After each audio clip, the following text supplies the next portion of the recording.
Hi everyone, welcome to tech P S C. പുതിയൊരു വീഡിയോയിലേക്ക് എല്ലാ ഉദ്യോഗാർത്ഥികൾക്കും സ്വാഗതം.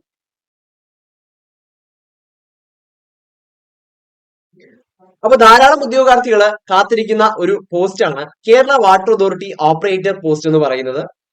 അപ്പോൾ ഈ ഒരു എക്സാമിന്റെ ഡീറ്റെയിൽസ് ആണ് നമ്മൾ ഈ ഒരു വീഡിയോയിലൂടെ ഡിസ്കസ് ചെയ്യാനായിട്ട് പോകുന്നത്.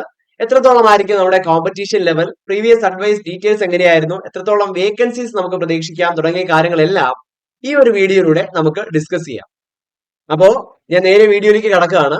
ആദ്യം തന്നെ നമുക്ക് നോട്ടിഫിക്കേഷൻ ഡീറ്റെയിൽസ് ഒന്ന് പരിശോധിച്ചാലോ. അപ്പൊ നോട്ടിഫിക്കേഷൻ ഡീറ്റെയിൽസ് നോക്കുമ്പോൾ നമുക്ക് മനസ്സിലാവും കാറ്റഗറി നമ്പർ 735/2025 ആണ്. കേരള വാട്ടർ അതോറിറ്റി ഡിപ്പാർട്ട്മെന്റിലേക്ക് ഓപ്പറേറ്റർ പോസ്റ്റിലേക്കാണ് നിയമനം നടക്കുന്നത്. 27,200 രൂപ മുതൽ 73,600 രൂപ വരെ സ്കെയിൽ ഓഫ് പേ പ്രതീക്ഷിക്കാവുന്ന ഈ ഒരു പോസ്റ്റിലേക്ക് ഡയറക്ട് റിക്രൂട്ട്മെന്റ് ആണ് നടക്കുന്നത്. ഓക്കെ, ഏജ് ലിമിറ്റ് 18 വയസ്സ് മുതൽ 36 വയസ്സ് വരെ ഏജ് ലിമിറ്റിലുള്ളവർക്ക് ഈ ഒരു പോസ്റ്റിലേക്ക് അപേക്ഷിക്കാനായിട്ട് സാധിക്കും. ആന്റിസിപ്പേറ്റഡ് നമ്പർ ഓഫ് വേക്കൻസീസ് ആണ് 19,335 കാൻഡിഡേറ്റ്സ് ആണ് ഈ ഒരു എക്സാമിന് അപ്ലൈ ചെയ്തിട്ടുള്ളത്. ഓക്കെ, അപ്പോൾ ഇത് നമ്പർ ഓഫ് ആപ്ലിക്കൻസ് ആണ്. നമ്മൾ കമ്പീറ്റ് ചെയ്യാൻ പോകുന്നത് ഇത്രയും ഉദ്യോഗാർത്ഥികളോടല്ല എന്നുള്ള കാര്യം ആദ്യം തന്നെ മനസ്സിലാക്കുക. അപ്പൊ അതിന്റെ ഡീറ്റെയിൽസ് എല്ലാം നമുക്ക് ചെക്ക് ചെയ്യാം.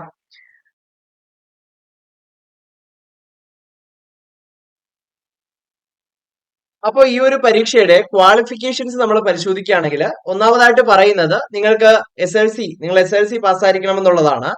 അതോടൊപ്പം നിങ്ങൾക്ക് NTCയുടെ നാഷണൽ ട്രേഡ് സർട്ടിഫിക്കറ്റ് ഉണ്ടെങ്കിൽ താഴെ പറയുന്ന ട്രേഡുകളിൽ നിങ്ങൾക്ക് നാഷണൽ ട്രേഡ് സർട്ടിഫിക്കറ്റ് ഉണ്ടെങ്കിൽ നിങ്ങൾക്ക് തീർച്ചയായിട്ടും ഈ ഒരു പോസ്റ്റിലേക്ക് അപ്ലൈ ചെയ്യാം. ആ ട്രേഡുകൾ ഇതൊക്കെയാണ്. നിങ്ങൾക്ക് ഇലക്ട്രീഷ്യൻ അല്ലെങ്കിൽ മെക്കാനിക് മോട്ടോർ വെഹിക്കിൾ അല്ലെങ്കിൽ ഇലക്ട്രിക്കൽ അല്ലെങ്കിൽ മെക്കാനിക്കൽ, ഈ ട്രേഡുകളിൽ ഒരു 2 ഇയർ കോഴ്സ് ആണ്. അപ്പോൾ ഈ ട്രേഡുകളിൽ നിങ്ങൾക്ക് NTC സർട്ടിഫിക്കറ്റ് ഉണ്ടെങ്കിലോ അല്ലെങ്കിൽ നിങ്ങൾക്ക് Kerala government certificate examination in engineering electrical, അത് കേരള ഗവൺമെന്റ് ഇഷ്യൂ ചെയ്യുന്ന ഒരു 2 ഇയർ കോഴ്സിന്റെ സർട്ടിഫിക്കറ്റ് ആണ്. അപ്പോൾ ഈ ക്വാളിഫിക്കേഷൻ ഉണ്ടെങ്കിലോ നിങ്ങൾക്ക് തീർച്ചയായിട്ടും ഈ ഒരു പോസ്റ്റിലേക്ക് അപ്ലൈ ചെയ്യാവുന്നതാണ്. ഓക്കെ, അപ്പോൾ ആപ്ലിക്കേഷന്റെ ലാസ്റ്റ് ഡേറ്റ് 4/2/2026 അപ്പോൾ ലാസ്റ്റ് ഡേറ്റ് കഴിഞ്ഞു. ടെന്റേറ്റീവ് എക്സാം ഷെഡ്യൂൾ, നിങ്ങൾക്ക് എക്സാം പ്രതീക്ഷിക്കുന്നത് ഓഗസ്റ്റ് ടു ഒക്ടോബർ ആ ഒരു പീരീഡിലാണ്. അപ്പോൾ August 1st or 2nd week തന്നെ എക്സാം ഉണ്ടാവും എന്ന രീതിയിൽ തന്നെ നമ്മൾ പ്രിപ്പറേഷൻ മുന്നോട്ട് കൊണ്ടുപോകേണ്ടത് വളരെ അത്യാവശ്യമാണ്. നമുക്ക് ലാസ്റ്റ് അഡ്വൈസ് ഡീറ്റെയിൽസ്, കഴിഞ്ഞ എക്സാമിന്റെ അഡ്വൈസ് ഡീറ്റെയിൽസ് നമ്മൾ പരിശോധിക്കുകയാണെങ്കിൽ 2020 നോട്ടിഫിക്കേഷൻ വന്നത്. അന്ന് കാറ്റഗറി നമ്പർ 211/2020 ആയിരുന്നു. ഡേറ്റ് ഓഫ് എക്സാം 4/2/2022 ആയിരുന്നു. അന്ന് അപ്ലൈ ചെയ്തിട്ടുള്ള കാൻഡിഡേറ്റ്സിന്റെ എണ്ണം ശ്രദ്ധിക്കാം, 33,618 കാൻഡിഡേറ്റ്സ് ആണ് അന്ന് അപ്ലൈ ചെയ്തിട്ടുണ്ടായിരുന്നത്. അപ്പോൾ അത് വെച്ച് കമ്പയർ ചെയ്യുമ്പോൾ കാൻഡിഡേറ്റ്സിന്റെ എണ്ണം വളരെ കുറവാണ്. അത് ഒന്നാമത്തെ കാര്യം.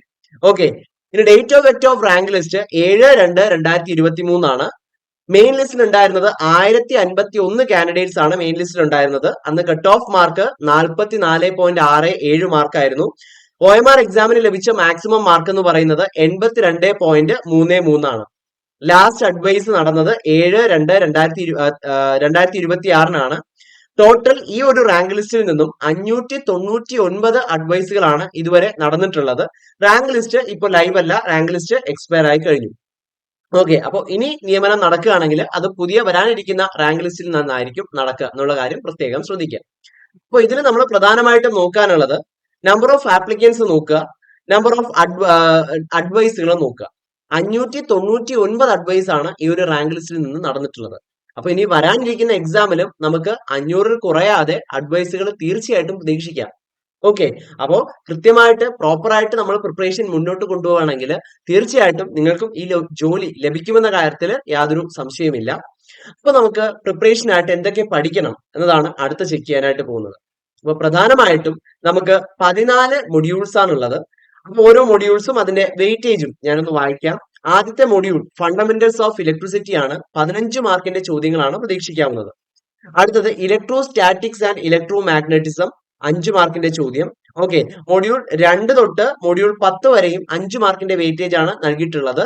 അപ്പൊ മൊഡ്യൂൾ 3 എന്ന് പറയുന്നത് ഫണ്ടമെന്റൽസ് ഓഫ് AC സിസ്റ്റം ആണ്. Module 4 measurements and measuring instruments ആണ്. Module 5 safety, first aid, batteries and solar cells. Module 6 wiring accessories. Module 7 DC machines. Module 8 AC machines. Module 9 digital electronics. Module 10 power electronics. So ഇത്രയും module, module 2 to module 10 5 മാർക്കിന്റെ weightage ആണ് നൽകിയിട്ടുള്ളത്. അതിനുശേഷം വരുന്ന 4 മൊഡ്യൂളുകൾ, അതായത് pump and fasting, IC engines, power transmission, fluid balance, ഇത്രയും topics അല്ലെങ്കിൽ ഇത്രയും മൊഡ്യൂൾസ് 10 മാർക്കിന്റെ വെയിറ്റേജ് ആണ് നൽകിയിട്ടുള്ളത്. അങ്ങനെ ആകെ 100 മാർക്കിന്റെ ഒരു OMR എക്സാം ആണ് നടക്കാനിരിക്കുന്നത് എന്ന കാര്യം പ്രത്യേകം ശ്രദ്ധിക്കാം. അപ്പൊ ഇതാണ് നമ്മൾ പഠിക്കേണ്ടതായിട്ടുള്ള കാര്യങ്ങൾ. സിലബസ് ഓവർവ്യൂ എന്ന് പറയുന്നത് ഇതാണ്. ഇനി നമുക്ക് നമ്മുടെ കോമ്പറ്റീഷൻ ലെവൽ, നമ്മുടെ വീഡിയോയുടെ പ്രധാനപ്പെട്ട ഭാഗം, നമ്മുടെ കോമ്പറ്റീഷൻ ലെവൽ ഒന്ന് ചെക്ക് ചെയ്യാം. അപ്പൊ ഈ ഒരു എക്സാം പരിശോധിക്കുകയാണെങ്കിൽ ലാസ്റ്റ് അഡ്വൈസ് ഡീറ്റെയിൽസിൽ നിന്ന് നമുക്ക് മനസ്സിലാവുന്ന കാര്യം, നമ്പർ ഓഫ് ആപ്ലിക്കൻസ് നന്നേ കുറവാണ്. 19,335 ആപ്ലിക്കൻസ് ആണ് നമുക്ക് ഓൾറെഡി ഈ ഒരു എക്സാമിലേക്ക് ഉള്ളത്. അതിൽ തന്നെ ഈ ആപ്ലിക്കൻസ്, അതായത് ഈ അപ്ലൈ ചെയ്ത ആൾക്കാർ മുഴുവൻ എന്ത് ചെയ്യില്ല, തീർച്ചയായിട്ടും OMR എക്സാം എഴുതില്ല. ആദ്യം തന്നെ നമുക്ക് അപ്ലൈ ചെയ്താൽ അടുത്ത സ്റ്റെപ്പ് കൺഫർമേഷൻ ആണ്. അപ്പോൾ കൺഫർമേഷൻ കൊടുക്കുന്ന കാൻഡിഡേറ്റ്സിന്റെ എണ്ണം ഇതിലും കുറവായിരിക്കും. ഈ കൺഫർമേഷൻ കൊടുത്ത എല്ലാ കാൻഡിഡേറ്റ്സും ഒരു പക്ഷേ നമ്മുടെ OMR എക്സാം അറ്റൻഡ് ചെയ്യണമെന്നില്ല. അപ്പോൾ OMR എക്സാം അറ്റൻഡ് ചെയ്യുന്ന കാൻഡിഡേറ്റ്സിന്റെ എണ്ണം സാധാരണ ഒരു ട്രെൻഡ്, സാധാരണ കണ്ടുവരുന്ന ഒരു ട്രെൻഡിനെ ബേസ് ചെയ്തിട്ടാണ് ഈ ഒരു കാൽക്കുലേഷൻസ് എല്ലാം നമ്മൾ ചെയ്യുന്നത്. അപ്പോ OMR എക്സാം അറ്റൻഡ് ചെയ്യുന്ന കാൻഡിഡേറ്റ്സിന്റെ എണ്ണം നമുക്ക് അപ്രോക്സിമേറ്റ്ലി ഒരു 14,000 കാൻഡിഡേറ്റ്സ് OMR എക്സാം അറ്റൻഡ് ചെയ്യും എന്ന് നമുക്ക് പ്രതീക്ഷിക്കാം. അപ്പൊ ഈ OMR എക്സാം അറ്റൻഡ് ചെയ്യുന്ന എല്ലാ കാൻഡിഡേറ്റ്സും പൂർണ്ണമായിട്ടും സിലബസ് കവർ ചെയ്തിട്ടായിരിക്കും വരുന്നത് എന്ന് ചോദിച്ചാൽ അത് ഒബ്വിയസ് ആണ്, തീർച്ചയായിട്ടും അല്ലായിരിക്കും. അപ്പൊ പൂർണ്ണമായിട്ടും ഫുൾ സിലബസ് കവർ ചെയ്തു വരുന്ന കാൻഡിഡേറ്റ്സിന്റെ എണ്ണം തീർച്ചയായിട്ടും 6,000-ഓ അതിൽ താഴെയോ ആയിരിക്കും എന്നുള്ള കാര്യത്തിൽ യാതൊരു സംശയവുമില്ല. എല്ലാവരും പൂർണ്ണമായിട്ടും സിലബസ് കവർ ചെയ്തിട്ടല്ലായിരിക്കും വരുന്നത്. അപ്പോൾ ആ കാൻഡിഡേറ്റ്സിന്റെ എണ്ണം നമുക്ക് അപ്രോക്സിമേറ്റ് ചെയ്തിട്ട് ഒരു 6,000 ആ ഒരു ഡിജിറ്റിലേക്ക് എത്തിക്കാം. ഓക്കെ, പക്ഷേ ഇതൊരു കോമ്പറ്റേറ്റീവ് എക്സാം ആണ്. ഇതിൽ ഉയർന്ന റാങ്കിലേക്ക് എത്താനായിട്ട് നമുക്ക് സിലബസ് കവർ ചെയ്താൽ മാത്രം പോരാ. ഇതൊരു ഒബ്ജക്റ്റീവ് ടൈപ്പ് ഓഫ് എക്സാമിനേഷൻ ആണ്. അപ്പൊ നമുക്ക് കാര്യങ്ങൾ അറിയാം എന്ന് പറഞ്ഞിട്ട് നമുക്ക് കാര്യമില്ല. കൃത്യമായിട്ടുള്ള ടൈം മാനേജ്മെന്റും കൃത്യമായിട്ടുള്ള ആക്യുറസിയും ഉണ്ടെങ്കിൽ മാത്രമേ നമുക്ക് കൂടുതൽ സ്കോർ ചെയ്യാനായിട്ട് പറ്റുള്ളൂ. അപ്പൊ അതിനായിട്ട് പ്രോപ്പറായിട്ട് സിലബസ് പൂർണ്ണമാക്കിയിരിക്കണം, അതോടൊപ്പം പൂർണ്ണമായിട്ടുള്ള റിവിഷനും ചെയ്തിരിക്കണം. അപ്പൊ അങ്ങനെ പൂർണ്ണമായിട്ടുള്ള റിവിഷനും കഴിഞ്ഞു വരുന്ന കാൻഡിഡേറ്റ്സിന്റെ എണ്ണം ഇതിന്റെ പകുതിയായിരിക്കും. അതായത് ഒരു 3,000-ഓളം കാൻഡിഡേറ്റ്സ് ആണ് പൂർണ്ണമായിട്ടുള്ള സിലബസും കവർ ചെയ്തിട്ട് വരിക എന്ന് പറയുന്നത്. ഓക്കെ, അപ്പോ അതിനുശേഷം സിലബസ് കവർ ചെയ്താൽ ഇനി അടുത്ത സ്റ്റെപ്പ് എന്ന് പറയുന്നത് മോക്ക് ടെസ്റ്റുകളാണ്. ഓക്കെ, പ്രോപ്പർ ആയിട്ടുള്ള ടൈം മാനേജ്മെന്റ് കൂടിയിട്ടുള്ള ഫീഡ്ബാക്കോട് കൂടിയ കൃത്യമായിട്ടുള്ള മോക്ക് ടെസ്റ്റുകൾ അറ്റൻഡ് ചെയ്ത്, ടോപ്പിക് വൈസ് ടെസ്റ്റുകൾ അറ്റൻഡ് ചെയ്ത്, ക്വസ്റ്റ്യൻസ് പ്രോപ്പർ ആയിട്ട് പ്രാക്ടീസ് ചെയ്ത് വരുന്ന കാൻഡിഡേറ്റ്സിന്റെ എണ്ണം അതിലും കുറവായിരിക്കും. അപ്പോൾ ആ കാൻഡിഡേറ്റ്സിന്റെ എണ്ണം നമുക്ക് ഏകദേശം ഒരു 2,000 കാൻഡിഡേറ്റ്സ് ആണ്. അങ്ങനെ പൂർണ്ണമായിട്ടുള്ള ആ ഒരു ഇതിനെ നമ്മൾ വിളിക്കുന്ന പേര് കോമ്പറ്റീഷൻ ട്രയാങ്കിൾ എന്നാണ്. അതായത് നമ്മൾ ഉയർന്ന റാങ്കിലേക്ക് എത്തണമെങ്കിൽ ഫുൾ സിലബസ് കവർ ചെയ്തിരിക്കണം, പ്രോപ്പർ ആയിട്ട് നമ്മൾ റിവിഷൻ ചെയ്തിരിക്കണം, അതോടൊപ്പം പ്രോപ്പർ ആയിട്ടുള്ള മോക്ക് ടെസ്റ്റുകൾ, ഒതന്റിക് ആയിട്ടുള്ള മോക്ക് ടെസ്റ്റുകൾ നമ്മൾ ടൈം മാനേജ്മെന്റോട് കൂടി അറ്റൻഡ് ചെയ്തിരിക്കണം. തുടങ്ങിയ കാര്യങ്ങളെല്ലാം വളരെ ഇമ്പോർട്ടന്റ് ആണ്. അപ്പോൾ ഈ എല്ലാ സ്റ്റെപ്സും കംപ്ലീറ്റ് ആക്കി വരുന്ന കാൻഡിഡേറ്റ്സിന്റെ എണ്ണം വളരെ വളരെ കുറവായിരിക്കും. ഓക്കെ, അപ്പൊ 19,335 കാൻഡിഡേറ്റ്സ് ഉണ്ട്, അപ്ലൈ ചെയ്തിട്ടുണ്ട് എന്ന് പറഞ്ഞാലും നമ്മൾ കോമ്പീറ്റ് ചെയ്യാൻ പോകുന്നത് ഈ 2,000 പേരോടാണ്. ഇവരോടാണ് നമ്മൾ മത്സരിക്കാനായിട്ട് പോകുന്നത്. ഓക്കെ, ഇവരോട് മത്സരിച്ചിട്ടാണ് നമ്മൾ ഉയർന്ന റാങ്കിലേക്ക് എത്താനായിട്ട് പോകുന്നത്. ഓക്കെ, അപ്പോ കൃത്യമായിട്ട്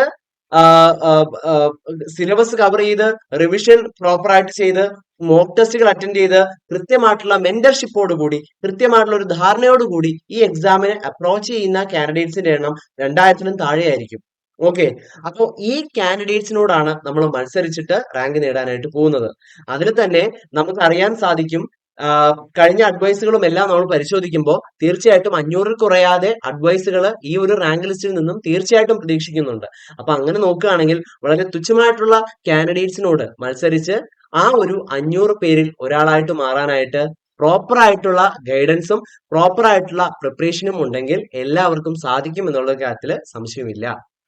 ഓക്കെ, അപ്പോ ഏതൊരു എക്സാം ആയാലും എത്ര ആപ്ലിക്കൻസ് ഉണ്ട് എന്നതിലല്ല, അതിൽ എത്ര പേരാണ് കൃത്യമായിട്ട് പ്രിപ്പയർ ചെയ്തിട്ട് വന്നിരിക്കുന്നത് എന്നതാണ് വളരെ ഇമ്പോർട്ടന്റ് ആയിട്ടുള്ള കാര്യം. അപ്പോൾ അത് മനസ്സിലാക്കാനാണ് ഈ ഒരു സ്റ്റഡി ചെയ്തിരിക്കുന്നത്.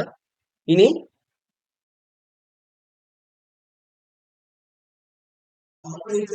തയ്യാറെടുക്കുന്ന ഉദ്യോഗാർത്ഥികൾക്കായി ടെക് PSC ഒരു തീവ്ര പരിശീലന ഓൺലൈൻ ക്ലാസ് ആരംഭിച്ചിരിക്കുകയാണ്.